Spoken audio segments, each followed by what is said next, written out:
All right, Dr. Sean, you are our first ever returning guest. Whoop, whoop, whoop. That's what's up. So partly selfishly, I really enjoyed talking to you. I like talking to you. I've said this numerous times because whether we agree or disagree, it's a conversation. Mm-hmm. And I think you're actually really good about that in general. I don't think I'm the only one you're good at. You're very opinionated, much like our mutual friend Stu, but none of us, I think that's a mark of intelligence, to be quite honest. I don't know. I think that I used to be opinionated without the open mind to hear the other side and explore all of the reasons why I might actually be wrong so that I could improve. Where now I've evolved to a place where I'm often hoping that I'm wrong because that opens up a blind spot that makes me a better person and a more effective leader. So I'm down with it. See, that's why you're better than me, because I look at it as I'm right, but you're still entitled to your dumb opinion. Right? So, but I'm not going to fight with you, but you're wrong. That type right. Well, look, anyone who's listening to this can probably attest. I should probably actually just double check it before I say this. Yeah. So last time we talked, I listened to it and I said some decent things, but my audio wasn't the best audio. And I had this conversation with Cleary, who's our media guy. I'm like, our audio is fine. He's like, it literally sounds like you're talking in a bathtub. You need to get a new microphone. So we got a new microphone. I'm like, all right, cool. So now we'll be better because he told me I was an asshole. Yeah, I mean, you may still very well be an asshole, but your mic is better. Yes, exactly. So, we have always kind of have an ongoing communication online, offline, but recently you put up a post that all of your posts catch my attention on your social media, Active Life RX. But I thought you asked this particular question really well. So let me ask the question that you posted, so our listeners have an idea, and then let's discuss it for a minute. Yep. So the question was, if it was impossible to become fitter than you are today, and it only took 10 minutes of training, 3 days per week to maintain, how much would you train?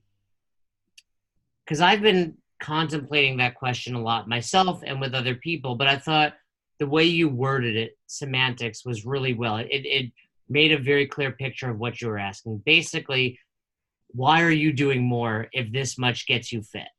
Mm-hmm. So my first question to you about that is, what was the catalyst? Obviously, it wasn't just like, hey, this question popped into my head. You must be seeing trends out there in the fitness world that caught your attention. Yeah, it's that, we have the good fortune, both of us, of having been influenced by CrossFit. And that influence absolutely catapulted my life trajectory. It changed the way I looked at fitness. It changed the way I looked at effort. It changed the way I looked at intensity. It changed the way I looked at all kinds of things. And I've met some of the most valuable people in my life through that. What I've also seen in it is that there is what I believe to be a misinterpretation of the general population of what Greg Glassman intended when he says, constantly varied functional movements executed at high intensity. So what happens is people train at high red line intensity all the time. And most of the people who we end up working with at Active Life to help them get out of pain without going to the doctor, the biggest thing that they need is a deload. And I'm not talking about get out of the gym and go for a 2-week walk. I'm talking about, hey, you're training for 3 hours a day. Let's try 45 minutes. And what happens is I'll put if it's okay with you, we'll do a little mental experiment with your listeners. Of course. Yeah. All right. I like to do this with some of the most elite athletes we work with. I'm one of them, sir. Yeah. Of course. It's the concept of mental toughness. Okay. So everybody who trains really hard would agree that if you're equally as fit as the next person, the one who's going to win is the mentally tougher one, right? Absolutely. You're doing a workout, you're identical, it's mental toughness is going to catch you through it. So I ask athletes what they think mental toughness means. And they tell me. So if I asked you what's mental toughness, what would your response be in terms of CrossFit and fitness and competitive fitness? Yeah, I mean, I'm going to give you what first popped into my head, and that was the ability to push through pain. Now, as I'm saying that, I'm probably falling right into your trap. I get it. But that was honestly that was the first thing that popped into my head. Yeah, and that's fine. There's nothing wrong with pushing through pain when appropriate. So here's what I do. I ask the athletes to close their eyes and visualize themselves in the following situation. You're working out at the biggest competition of the year, whatever it is for you. And it could just be in your gym. It could be Fridays. You love throwing down with your guys on Fridays. And you're pushing it. And the workout is like in your wheelhouse, but you're feeling like you're dragging a little bit. It's getting harder to hold on to the bar or the pull-up bar or whatever it is.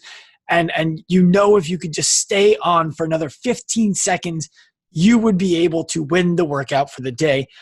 What did you have to say to yourself to get through it? And were you able to get through it when you thought you were done with 15 seconds left? Yeah. I mean, what I immediately said to myself was suck it up.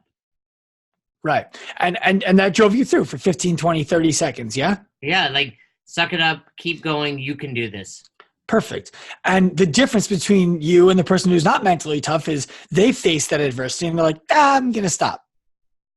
Right? Oh yeah. I mean, I see it in athletes every day, the people that as soon as they feel something, they're scared and they stop.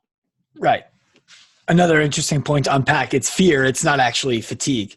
Correct. I agree with you on that. So that's one. Okay, great. So we agree. We are 100% in lockstep. That is mental toughness in the moment in the workout. Now I ask them to close their eyes again. And they see the workout come out. And now it's just a regular day in the gym. They see the workout come out for the day and they're like, oh, I can't wait to go to the gym tomorrow and smoke all my friends. They wake up in the morning. They shoot me a text. Hey, Dr. Sean, it's weird. My back is feeling a little bit achy today. And I don't know what it is, but I'm going to try to loosen up and then go hit the gym today. And I'm like, you know what? I've actually been meaning to message you. You've been working out really hard for the last 2 weeks. I actually want you to take the week off. How does that affect you? Yeah, I get, I'm biased because I'm pretty much in agreement on all this stuff and I kind of know where we're going, but that immediate response is a little anxiety, a little anxious.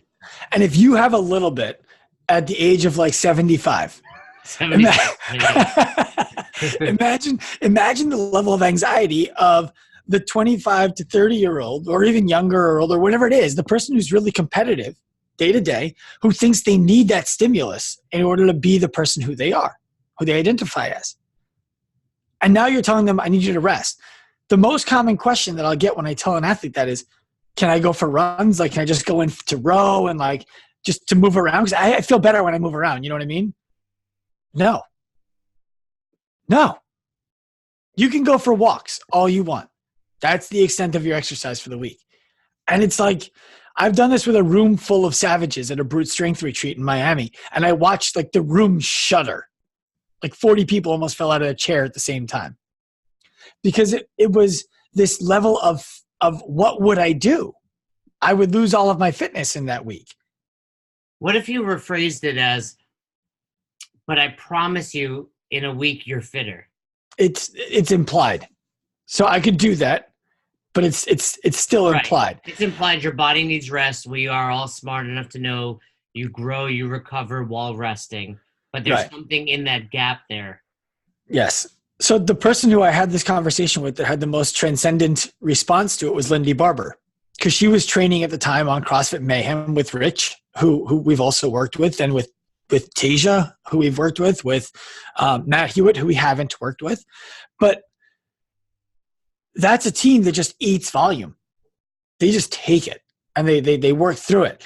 And so for her, I'm like, that mental toughness for an athlete, complete mental toughness. You need to be able to push through a workout. But complete mental toughness is actually not being able to push through as much as it is being able to make difficult decisions that will allow you to push through when you need to. And one of those decisions might be taking a week off from the gym. So in that scenario, how do you influence her when the response can very easily be, well, we just won the CrossFit Games, yes. Or we've won, this is obviously prior to that, we won last year, we came in second. Mm-hmm. How do you, they're basically. It's working. How do we change it? Correct. Right. Yeah. So awesome. Is that good enough? Are you good? Like, you're cool. That's as good as you ever want to do. It's as good as you ever want to feel. You've reached the pinnacle. You feel great. Like, was it good enough? No, I mean, That sounds like a similar conversation I have with clients about nutrition.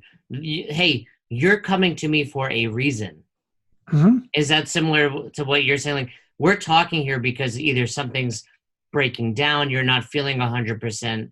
Maybe what I'm going to tell you will impact that. It's the same thing I tell people with nutrition. Is that good enough? If it were, we probably wouldn't be talking right now. Right. And that's, I don't have to pull my dick out and be like, look how big it is. Well, right? we all know it wouldn't go well. But the point I'm making is, like, I know that this is not what you meant either, but I don't want coaches to think that they should be going in this path. It's not about, you hired me because I know, so shut up and listen. It's about, hey, really, I mean this seriously. Are you good enough? Are you happy with the way you performed throughout the year, the way that you feel right now, and that if you did the exact same thing next year, you would be happy and fulfilled? If the answer is yes, by all means, go back into the gym. If the answer is no, then I'm asking you if you trust me, and if the answer is yes to that, then take my advice. So I have a couple of follow-up questions. One is, have you established what is that minimum effective dose? No. Okay, well then, second would be, how can an individual establish that for themselves? And B, broader picture, we get a lot of coaches listening. How can a coach / box owner help their members figure that out? Yeah. So let's go back to the question at hand first. If you knew that you couldn't get any fitter working out, you've reached your peak, and to maintain that peak, it took 10 minutes, 3 days a week, how often would you train? I gave you my answer right on that post, and I was being completely honest. I give you 10 minutes, 3 days a week, because I have other shit in this world that I want to accomplish. And same with me. The point of that post was actually multi-layer. The first layer was, are you actually living in line with what you say? Meaning, if you say that you're pursuing fitness, you train because I want to be able to play with my kids. I train because I want to be able to have an easier life physically. I train because I want to look good. Whatever it is, I'm telling you, freeze time. This is the best it's going to get in this hypothetical world. Exercising more is only going to make you worse. What do? So now they get to identify, am I living in line with what I'm actually saying I'm trying to do? The second layer of this is, do you have a problem? And we were talking, and I need to give it a good name. We were talking about TED, T-E-D. I like that. I like toxic exercise dependency. And what it means is, if you know that what you're doing when you go to the gym is causing you harm, and you go anyway, is it still a healthy habit? And I think the answer to that is no. Yeah, I think anything to the extreme is unhealthy. Right. But so the responses that I was getting were, even the ones who I felt like read the thing thoroughly, the responses that I was getting were along the lines of, it makes me feel good. Like, it makes me feel accomplished. I'm like, cool. Would that change if you knew it was detrimental? It makes you feel like, and well, what about that is making you feel accomplished? Is it you feel accomplished because you just worked out, or you feel accomplished because you're getting fitter? Because we've established you don't need to do that to get fitter. You're already at your fittest. Right. And then it's okay. Well, let's say, for example, oh, well, no, I just like to do something that's hard that puts me in the moment. Okay. Well, then how hard would it be for you to sit in a room and meditate? That's exactly where my mind just went. That's funny. Yeah. Right? Or how hard would it be for you to enroll in Brazilian Jiu-Jitsu or mixed martial arts classes? Like, that's hard. Why don't you want to do that? So for the record, because that is where my mind goes, I train jiu-jitsu very regularly. It's an important part of my life. For the record, it's not stating you can't do more of these other activities. You're simply saying inside these four walls of your local affiliate or whatever gym you go to, 10 minutes is all you need 3 times a week to get fitter. Mm-hmm. Now, yeah, are you training your mind? You know, that is harder for most people to meditate for 5 minutes than probably do Fran. Without a doubt. Without a doubt. And again, that goes back to the mental toughness question, right? It's a difficult choice. It's not hard to push through because you're fucking sitting in a corner, but it's hard to decide to do it. Yeah, I mean, I think you and I share a lot of the same values. I read the Daily Stoic, and I know you are familiar with a lot of that. And I was reading something recently about Nelson Mandela spending 27 years in prison. And I think everyone would agree with he's mentally tough. And that had nothing to do with his fitness level. Right. And he might not be able to do Fran as fast as you. I would hope at this point I could beat Nelson Mandela at Fran, but you never know. He's dead, so you definitely have him now. Yeah. Okay. That furthers my not knowing enough about history. So it's okay. Okay, let's talk about how can coaches kind of figure out how to navigate that with their members. Yeah. That is a problem, but I do want to say this too. I feel better when I move. Of course. So where is that balance? Now, I'm not saying I need to go balls to the wall to feel better, but I don't get that same feeling from a walk with my dog that I will from even just 20 minutes on the assault bike. So where is that balance? Yeah, I'm in agreement with you. And I want to be clear to people. I'm not suggesting you train 10 minutes 3 times a day. No, and we know 3 times a week. I know that, yes. Although I do think you can get pretty fit that way. You probably can. But the point was more that I just want you to go through the thought experiment of, am I living in line with my words? And do I have a problem? If you're not living in line with your words and now you recognize it and you still want to do it, either your words need to change or you have a problem. So I wanted to open people's eyes up to that part of themselves. The way that a coach can help their clients navigate this landscape of what am I supposed to do is it's more difficult than it is for the individual, but it's by setting processes in place that allow the coach to understand how to meet the client where they're at each day. So I'll give you a very simple example. Let's say your member's name is John, okay? And John comes into the gym and he's one of your top 10 athletes in the gym. The guy's fit. Comes into the gym and you ask him, hey, John, how many hours of sleep last night? 7, 8. Cool. Stress? Fairly low. How's work going? It's going good. Family? Everything's good at home, man. Ready to crack this workout? Yeah, let's do it. Awesome. Let John get after it. Hey, John, how you doing today? Dude, fucking dragging ass. My boss is up my ass. I slept like 2 hours last night. I'm running on a pot of coffee right now. My wife is down my throat and I'm so stressed. I can't wait to get after this heavy friend. Like, do you, coach, have the relationship with John to say, you know what? I think heavy friend's actually a bad idea today. Because despite the fact that you wanted to blow off steam, stress is stress. And you already have a bunch of it on your system. The likelihood of you getting hurt doing this is higher than if you had come in yesterday when you told me everything was great and did it. So today, I want you to do this instead. Some nice light recovery work, an active life performance care segment. Which are great, by the way. My favorite to this day is that thruster single arm swing. I repeat it outside often because I have it marked out on the sidewalk. So you post a lot of those, but people can check them out on your website. Yeah, every Tuesday, activeliferx.com for free. Active Life RX on Instagram for free. But I want you to go do that, John. And this now becomes a double exercise. It's an exercise in, are you doing the necessary step to find out if John is ready to do today's workout? And have you taken the necessary steps to acquire John's trust so that when you tell him, this is what I believe is best for you today and this is why, he says, okay, cool, coach, thank you, and does it. I'm going to throw a wrench in your system for a second.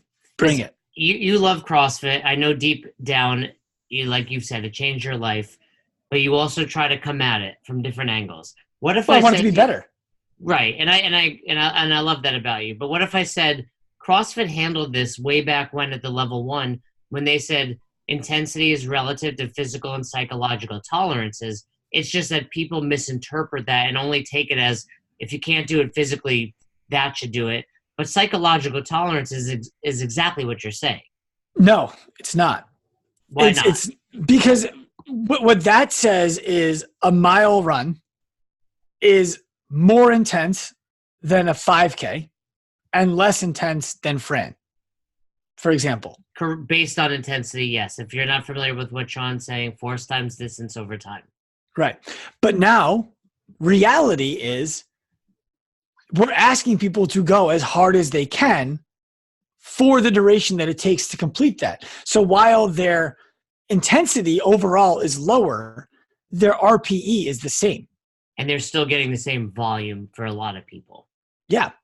So the problem with that becomes, so effort and output is where the gains are. Got it. Go hard all the time. No matter how long it could be a marathon. Go as hard as you can for the marathon. Maybe you can only do 8 minute 30 second miles for the marathon. That's the maximum intensity that you can do to complete that race in your peak time. Then do that. And what I'm saying is that over time leads to breakdown and people will get hurt. And there need to be days when you say, I want you to work at a 6 out of 10 RPE today. That's not intense. How can someone better understand that? And that's really what we're talking about. Your guy comes in stressed. You're basically giving him something to lower that rate of perceived exertion. Mm-hmm. But the average person maybe doesn't understand. I see posts from Nicole and Chris, and they get what an RPE is, and they talk about it a lot. Two of your coaches on Active Life. Mm-hmm. But how does an average person start to understand what that means? Yeah, that's the coach's job. And this is why I've said over and over and over again, the level 1 is a great way to learn what CrossFit is all about. It does not, by any stretch of the imagination, qualify you to affect other human beings physically. And RPE, for anyone who's a coach, you should have a very, very clear RPE in your own head. Maybe it's not exactly the same as what Jason Ackerman would say it is or what I would say it is. But we should all agree that a 10 out of 10 RPE is a failed 1 rep max. Right? Like it's a failed effort at your absolute maximum capacity. Wouldn't that be an 11? Technically, but sure. It's a 1 rep max or right above it. A 9 out of 10 is like, okay, that was about as hard as I could do, maybe a little bit more. And then just work your way down. A 2 out of 10 is going for a walk for 20 minutes.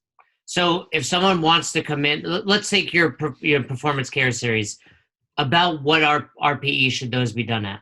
Yeah, great question. So our performance care series, people who don't know what he's talking about, are workouts where we ask people to do movements with very, very high skill. I don't mean snatch. I mean perform the movements with virtuosity and do it at a pace that allows you to maintain a respiratory rate of less than 6 breaths per 30 seconds if you're controlling it, not a resting, that would be normal breathing rate. So we want you to be at a normal breathing rate under slight duress, conversational. RPE, 5, right? 5 out of 10 is about a conversational pace. That means I'm moving, I'm glowing, I'm not dripping. I just got that nice little check me out glow right before the photo shoot. And I can talk to you, but I'm going to be a little bit winded in the conversation. I can agree with that. I think that's about the way to put it. For me, what that usually means is I can breathe through my nose the entire time. Perfect. That's kind of like a challenge I try to do with some of your workouts. I like yours better. Oh, see? All right. I take that. Have you used the Whoop or Hoop, whatever they go by? I haven't yet. They sent me one for they sent me one. What's that? No, I don't know. Maybe. But I haven't used it yet just because I'm not looking to create a new habit right now. I'm just curious because I'm wondering how much, if someone has one of those, if they measure recovery, so they say. I've never used one either, but I'm wondering if someone using that could have a better understanding. My concern with that is it will put you in a false sense of feeling good or bad. I've heard both sides of it. I've heard people like Jared Stevens. I don't know if he still feels this way, so I'm not speaking for him. But at the time, he was like, "Yeah, it just stresses me out. Like I feel good today, but it tells me I'm strained and I want to train. And I slept well last night. Like I want to train. It's telling me I'm not. So now I'm stressed. And now, and I have people who've been like, yeah, I follow it to the T. It's great. So. Yeah. And I think a lot of that would be, you have a better idea of your own body at that point while using something like that. So is part of the problem, people find the sport of CrossFit, and really they're not finding the sport of CrossFit. They're finding the CrossFit methodology, but then they realize there's that point in time in your CrossFit journey, which I'm well beyond, where spending an extra 20, 30 minutes actually gets you better. So the challenge is, where is that balance? I mean, and I'll give it a great example. We have a member of our box who I love. Her and her husband are close friends, but she pushed her body to the point where it broke. You know, and I understood why. I would see her in the corner, her body's making changes, she's getting these high-skill gymnastic movements all of a sudden, but her body's breaking down. And for me, and this was a learning opportunity, it's like I realized I want to read more. You and I talk about, reading a ton, spend time with my wife. We're developing businesses. Not everyone has that. Maybe they have a 9 to 5. So how do we have that conversation? How do I sit down with her and say, look, I get it, but you're actually doing damage? This is where the group model breaks down. Right here. This is exactly why the group model is great for the masses and awful for the fringes. And when I say awful, what I mean is it can't be the only thing that you do. It can't be the primary thing that you do. I love to work out in groups. I'm looking to just have general fitness. I like it. Like it's conversational, it's communal, it's fun, it's simple. But as soon as I say I have this specific need, the group is meant to be general. So my specific need cannot be met.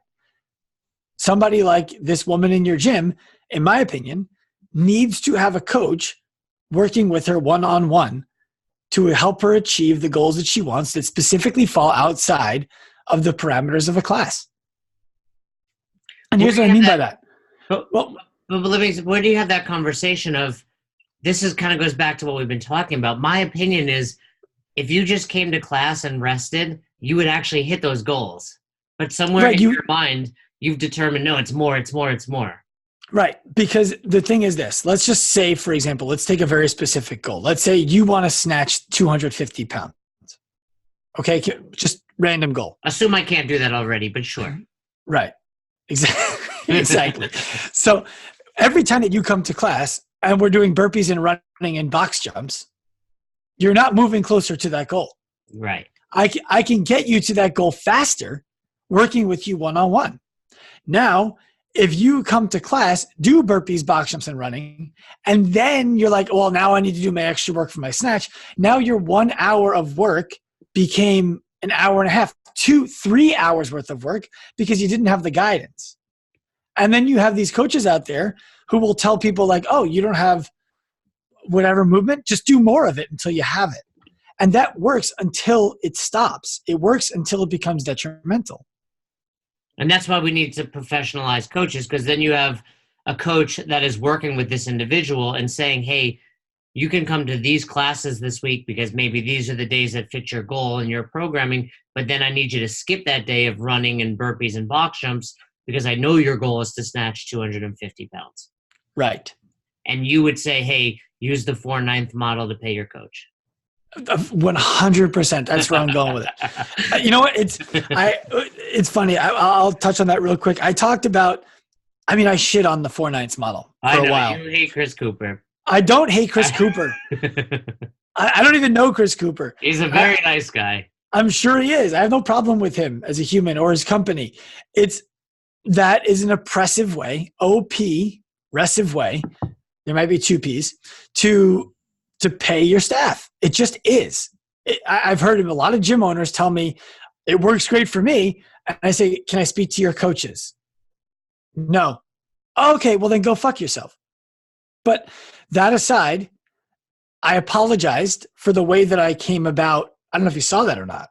I was contrite. I didn't see an apology. Where was it? On Active Life RX and Active Life Professional Instagram. I'll have to check it out. I did a video apology of myself talking in my car on my way to a Boston workshop where I apologized because I was unknowingly bullying people. And I didn't mean to bully anybody. I was telling people, here's a good version of it. Like what my favorite one was, I had a picture of, Dan Gable and his Iowa wrestling team, like cheering and coming onto the mat.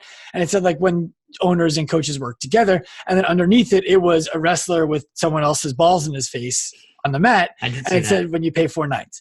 And, they were funny. But what I found from talking to people who we work with is a lot of them were like, look, it doesn't make me feel good to be on the team that's making the team doing things wrong feel bad. This is a whole nother discussion. People are too fucking sensitive. They are. But still at the same time, if I want to be effective and reach the people who I want to reach, it's not the people who are not already paying 4 nights. It's the people who are. So the last thing I want to do is be like, hey, if you pay 4 nights, you're dumb, and expect them to be like, I love you, help me. Yeah, but you know what? It's the same thing. So for example, we're just at the CrossFit Games. I was judging with 19 of my closest friends. There's 20 of us. And I'm the guy who gets shit for eating donuts, if you will. But meanwhile, I'm plant-based. I eat meats, vegetables, nuts, seeds, well, except for the meat part. But I eat really clean, healthy. But I'm still known as the guy that eats donuts. It was a marketing message, right? And it's the same thing you're doing. It's a marketing message. I get it. You're not going to put your balls in my face unless I ask you to. But you're how else are you getting attention? And that's exactly what you got. I did get attention. And if I'm being honest, I did want attention. What I wanted more was for gyms to stop paying their coaches 4 nights because I think we have an epidemic. And the epidemic stems from the devaluing of the coach. And once the devaluing of the coach occurs, the follow-up is the gym is less valuable, right? You're a service entity. And now you're devaluing your service provider. Your business is less valuable, period. And everybody who I talk to about this, when we go to like, well, how am I supposed to pay my coaches more? And me still, get paid. I'm like, you don't have a problem where your coaches make too much money. You have a problem where you make too little. So it's not about one of you can make a living and the other one can't. And that's where this all starts. Because really, as a gym owner, myself, a former gym owner, my goal in talking about this was not like gym owners are assholes. You got to pay your coaches better. It was gym owners. I've talked to hundreds of you and you're not making money. And you have this issue where you feel like the chasm is I either make money or I help people, because you can't possibly help somebody and take their money at the same time. And that's not true. And then you start being told, oh, the reason you're not making money is you're paying your coaches too much. Pay your coaches less. And then they start paying the coaches less. And then it's like, okay, well, now I'm making some money. Awesome. Your fucking staff just quit. or they're staying with you and they hate you. Yeah. And this was we had a client of ours who actually ended up leaving our service because of my my assault on the 4 nights. And I had this conversation with her. I said, look, here's the thing. I'm not suggesting that 4 nights pay is wrong. I'm really not. Because if your gym can demand $200 a training session and you can pay the coach $88 and all they got to do is show up and coach, you're going to have coaches lining up. But when you ask the coach to do the sales, the marketing, the prospecting, the servicing, the relationship building, the retaining, the re-signing, all that stuff, you're not doing that anymore. And then you say, we're going to charge $70 because if we charge more than that, members won't pay it. So coach, you're stuck at $31 an hour. Do the math and tell me how that coach is going to live a life. It's fucking impossible. But I do think you touched on something interesting there. It's not that the 4 nights is inherently bad. It's that some of the practices behind it are. Well, no. Yes and no. 4/9, 7/9, 2/9, they're all inherently bad. Right, because they're fixed. Yes. And Yes. and to give a shout out to Cooper, before him, no one was even getting people one-on-one training at CrossFit. So I think he did. You don't agree with that based on your face? I don't know if no one was doing it before him. I still don't think people are doing it. And that's why we have, gyms coming to us if I showed you my schedule, I didn't have a minute for lunch any day this week because I was talking to crushing Andy's mac and cheese. Mac and cheese. And yeah. So because it's gym owners are like, yeah, everyone's telling me I should be doing more personal training in my gym. And it's cool, but I don't know how to do it. And no one's telling me how to do it. And I've talked to gyms who have worked with all of the mentors and they still don't know how to do it. And it's frustrating because the things that they tell me are this. They tell me, my members don't want it. Your members want outcomes, period. They don't want personal training because you haven't created the value around a personal training session. So it comes across as expensive group class done by yourself. That's not what they want. That's reason number one. Number two, my coaches don't want to do it. Your coaches don't want to do it either because A, they're hiding. They're hiding in the group. They're not a good coach, and they know that. And if they had to help somebody actually get from point A to point B faster than the group could, they don't think that they could do it. So they're hiding in the group class. Or another reason my coaches don't want to do it, your coaches won't tell you this, but they're not incentivized by the amount of money that they can make to do it when they're paid 4/9 to go out and put themselves out there emotionally to hear no over and over again from members who they now feel ostracized from when they would have gotten $31 for the service if they had gotten a yes. And is that what you're teaching these people in your group? We're teaching them a fucking myriad of things. So when we're working with a gym, so we have, I didn't want to, whatever, I'll make it what it is. I didn't come on here to be like, hey, here's why you should buy our immersion. Here's why you should buy our Pro Path. But I'll tell you the difference right now so you understand. Well, I think you should because it is a little confusing online. Well, that's because you've been on the old website. Okay. www.activeliveprofessional.com. Very, very, very simple. And you have like 7 Instagrams right now. 3. Active Life Professional, Active Life RX, and me. Yeah. So the way that this all worked was we did a workshop once and we thought that nobody would care to come. So I was like, look, I'm going to make it an application process so that I could say we only accepted 8 people when only 8 people signed up, right? And 120 people applied in the first 24 hours. I'm like, well, that's pretty cool, but we have a problem now. I didn't really have an application process. So 60 of them ended up being invited to come to the first workshop.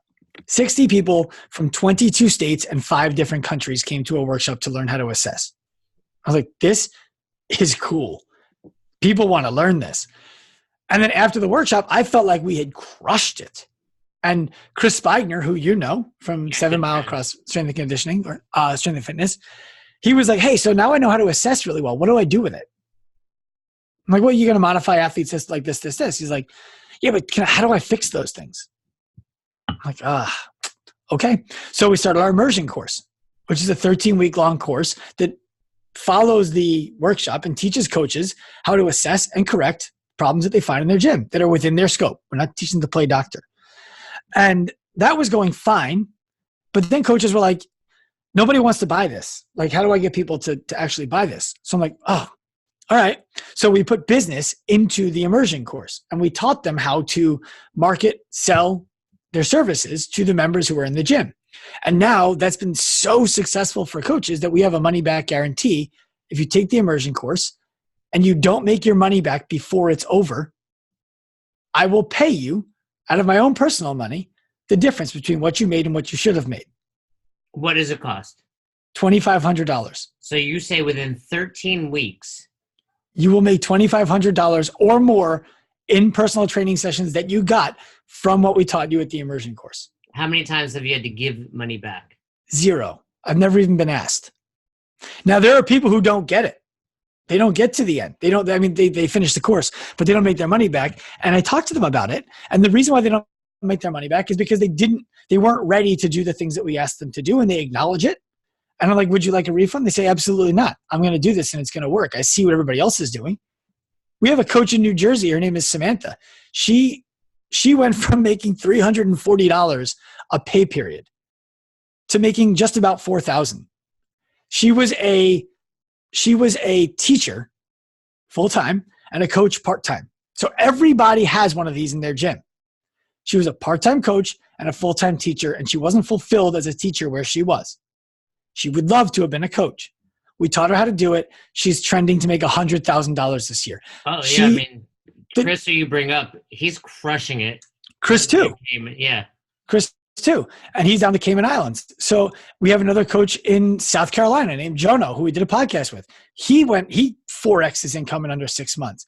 We have another coach in Minnesota who needed to build his gym up. He built his gym up, sold it, and moved. We have coaches everywhere. A guy in Virginia who quit being a SWAT team member. Now he's making $100,000 plus a year as a CrossFit coach at a gym in Virginia.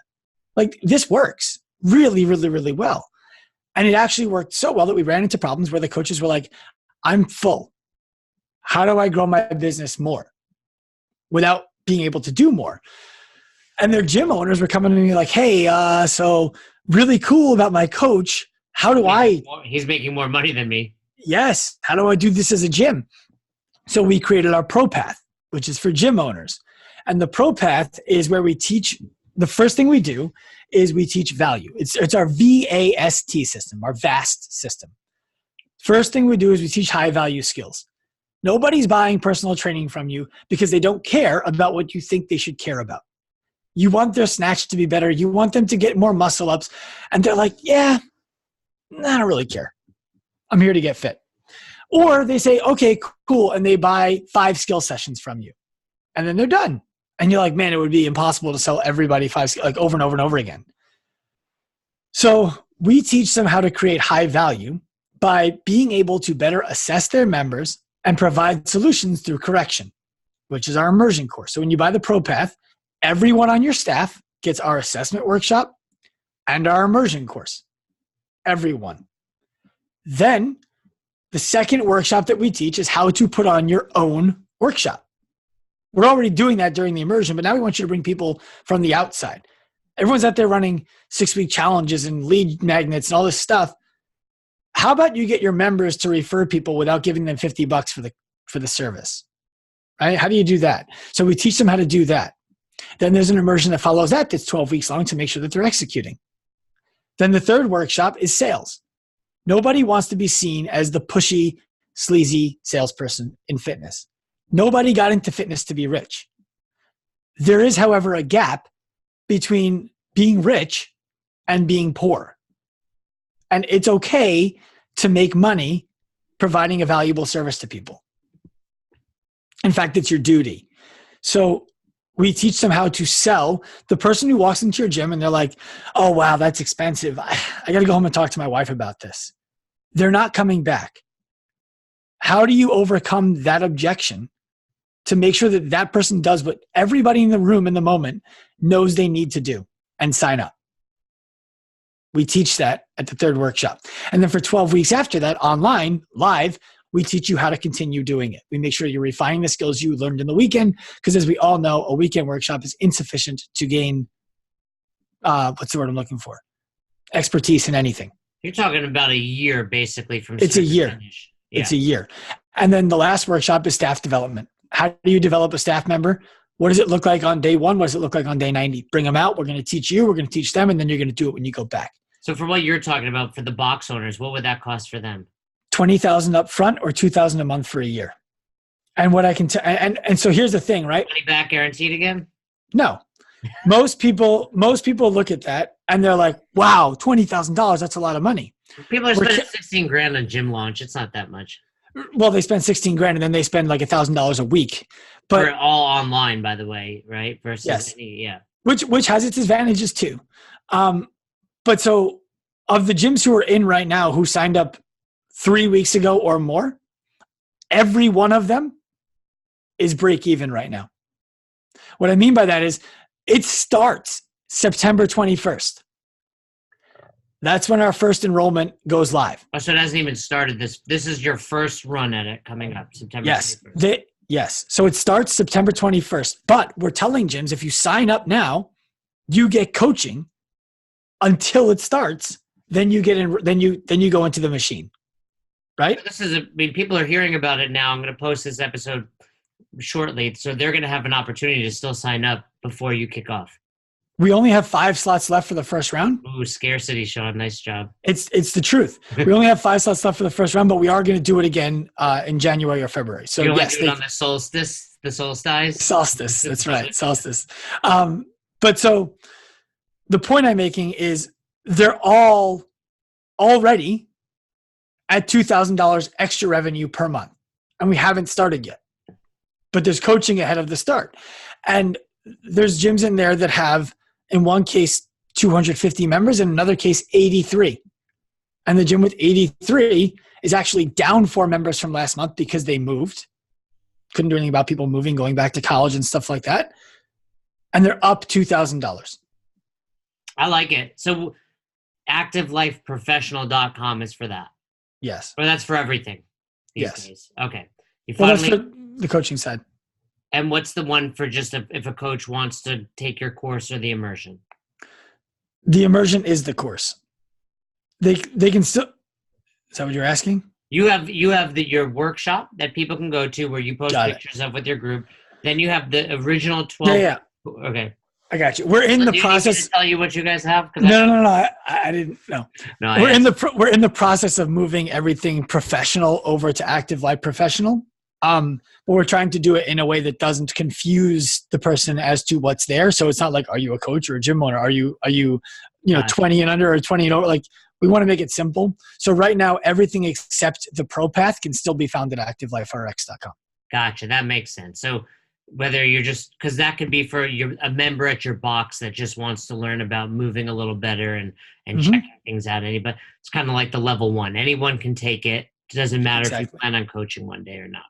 Exactly. And, and by the way, reason to join our group is because we'll have people like Dr. Sean talking in there, and hopefully maybe a little bit of a incentive for our people to join. But we'll talk about that offline. Lastly, 2 minutes, opinion on the 2019 CrossFit Games. Okay. So interesting, because I would have given you different perspective 3 days ago. I know you just spoke to Tommy Hackenbrook, you mentioned, and he's going to be on your podcast coming up. Yeah, and that's one thing. But I also had an athlete who we work with from Romania who flew out to the games, came in 79th. He tied for 72nd, but the tiebreaker moved him down to 79th, so he got cut. And in my mind, my projection of my values on him was I would have been so pissed.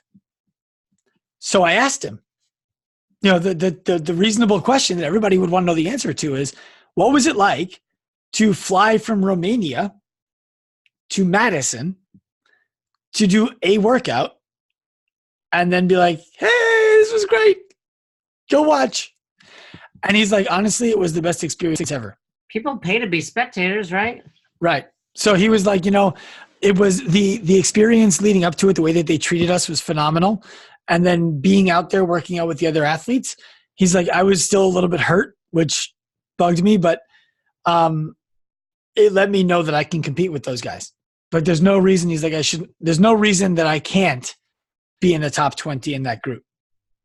And and he's like, so it was overall, it was a great experience. And I said, you know what? That's a really cool perspective that I hadn't thought of. So my overall take on the 2019 games after having that perspective is it's a 7 out of 10 instead of the 5 out of 10 that I would have given it before. Fair enough. I like it. The reason I take 3 points off is because I think that they could have done a better job of organizing the tests to decide who was on what cut. I think they could have made their final cut later. I think that there's things that they could have done that would have been fun to watch. There could have been, I'm not Dave Castro. He does a better job than I do. So please let me make clear that I'm not suggesting he should call me next year before the games. But it would have been fun to watch the whole group do Fran and just run to your finish mat when you're done. Like that. It's easy to set it up. It's easy to do it. I didn't think that they really got enough of the legit stuff before they cut. To the smaller groups you're suggesting. So maybe from like the 40 to the 30 to the 20 could have been a few more tests in there before making that cut to the 10. Yes. And I think people are losing their mind a bit. It was a learning curve, I'm sure, for those guys as well, meaning Dave and Coach and Justin Berg and those guys. So I'm sure they took notes. But I'm glad to hear that guy from Romania, I mean, I judged the guy from India who only got 2 rope climbs. So that's a long way to go to run 400 meters and do 2 rope climbs. But I put on a recent post, no doubt he's going to come back fitter as well as the entire, continent. Well, and I think the reason why I take 3 points off is in direct relationship to what you just said. CrossFit needs to be like, I was bothered last year when Greg Glassman said, you watch the opening ceremonies and it looked like in America, like a 4th of July parade, right? Yeah. Because you said this is a test to find the fittest people on earth, and that just happens to be where they lived. Like, you marketed it effectively where that flag flies and not where other flags fly. So now you don't just start inviting people from places that aren't as fit to compete at the world's fittest competition because you want to grow your company, unless, and I'm all for, by the way, hey, we want to grow the CrossFit brand internationally. There's money to be made in China. There's money to be made in India. There's money to be made in Latin America. And people there need our help too. So we're going to invite their fittest people as ambassadors. It is no longer necessarily the fittest group of people in the world. Like, I love my guy, Severin, took 79th. You can't really call yourself the 79th fittest guy in the world. Right. And that 79th fittest at that competition. Correct. And that for me is really bothersome. Like, you don't get to have both sides of that conversation. I think that's fair. I mean, ultimately, the 2 fittest people were crowned, right? I don't think there's any debate without a doubt over that. And I think a lot of that will be improved year to year until it's sorted out. But in the whole spectrum, it's still a very young sport. Yeah, look, like I said, I think I said this last time we spoke, or I spoke, maybe it was Mike Cashew, somebody, but I'm not going to go ahead and pretend that I know better how to do CrossFit than the guys who started CrossFit. I don't know better how to do the CrossFit Games than the guys who do the CrossFit Games. And I'm not going to cast judgment on their decision-making. I'm just going to wait and see. My experience was such that the communication was poor. And then the messaging I felt like was out of line with the reality. And those things for me were bothersome, but I get it. Well, and going back to what I said about an hour ago, that's why you're an intelligent guy, because you realize everyone is entitled to their opinion and you are open-minded about it. So I got to wrap this up, but it's always a pleasure to talk to you. ActiveLifeRx.com, ActiveLifeProfessional.com, the 7+ Instagram accounts that you guys have. You can keep it simple. If you're a gym owner, ActiveLifeProfessional.com. If you're not, ActiveLifeRx.com. All right. Sean, a pleasure as always. You too, Jason. Thank you.